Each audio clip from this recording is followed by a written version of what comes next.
मित्रांनो, आज आपण जे आहे आपल्या फ्री रेंजचा जो कंपाऊंड आहे त्याला ग्रीन नेट लावून घेत आहोत. थोडी लावून झालेली आहे, काही बाकी आहे लावायची. थोडा टाईम लागत आहे कारण एकटंच आहो. म्हणतात ना, संघर्षाच्या काळामध्ये कोणी सोबत नसतं. तर आज जे आहे आपण आपल्या फ्री रेंजच्या कंपाऊंडला जे आहे ग्रीन नेट लावून घेत आहोत.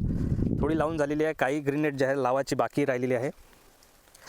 तर कंपाऊंडबद्दल सांगायचं झालं मित्रांनो, तर आपल्या ह्या ज्या कंपाऊंडचा जो अँगल आहे याची टोटल हाईट जी आहे आपल्याला 10.5 फूट घेतली आहे. 8 फूट जे आहे वरती आहे आणि 2.5 फूट जे आहे आपण जमिनीमध्ये काढलेली आहे. इथे जाळी जी आहे आपण लावलेली आहे ते 2 इंची जाळी आहे मित्रांनो. त्याची हाईट जी आहे 5 फूट आहे आणि वरती जे आहे 3 फूट आपण स्पेस सोडली आहे. इथं जे आहे आपण फिश नेट लावून घेणार आहोत. पूर्ण कंपाऊंडला फिश नेट लावून घेणार आहोत 3 फूट. आणि सोबतच मित्रांनो वरून जे आपण 3 जे आहे झटका मशीनचे तार देणार आहोत. एक टॉपला देणार आहोत, एक मिडलला देणार आहोत आणि एक जे आहे बॉटमला देणार आहोत. म्हणजे माकड मुंगूस वगैरे जे आहे यांचा त्रास जो आहे होणार नाही नंतर. आणि हे जे 2 अँगलचं डिस्टन्स आहे मित्रांनो, हे आपण 10 फूट घेतलेलं आहे. तुम्ही 8 फूट ते मॅक्झिमम 10 फूट जे आहे ठेवू शकता, त्याच्यापेक्षा जास्त ठेवू नका. आणि आपला जे हे पूर्ण फ्री रेंजचा जो एरिया आहे मित्रांनो, ह्या जवळपास आपला 8000 स्क्वेअर फूटमध्ये आहे.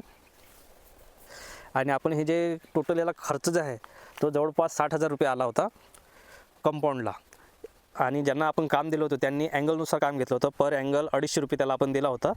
ग्रीन नेट बांधताना मित्रांनो खाली जे आहे बॉटमला थोडीशी ग्रीन नेट सोडून द्यायची, म्हणजे जे आहे नंतर आपण ते ग्रीन नेट थोडीशी जमीनमध्ये गाडू शकतो. आणि साईडने जे आहे थोडीशी माती आपण ग्रीन नेटला पकडून साईडला थोडीशी माती आपण लावू शकतो, जेणेकरून मुंगूस जे आहे आतून जाणार नाही.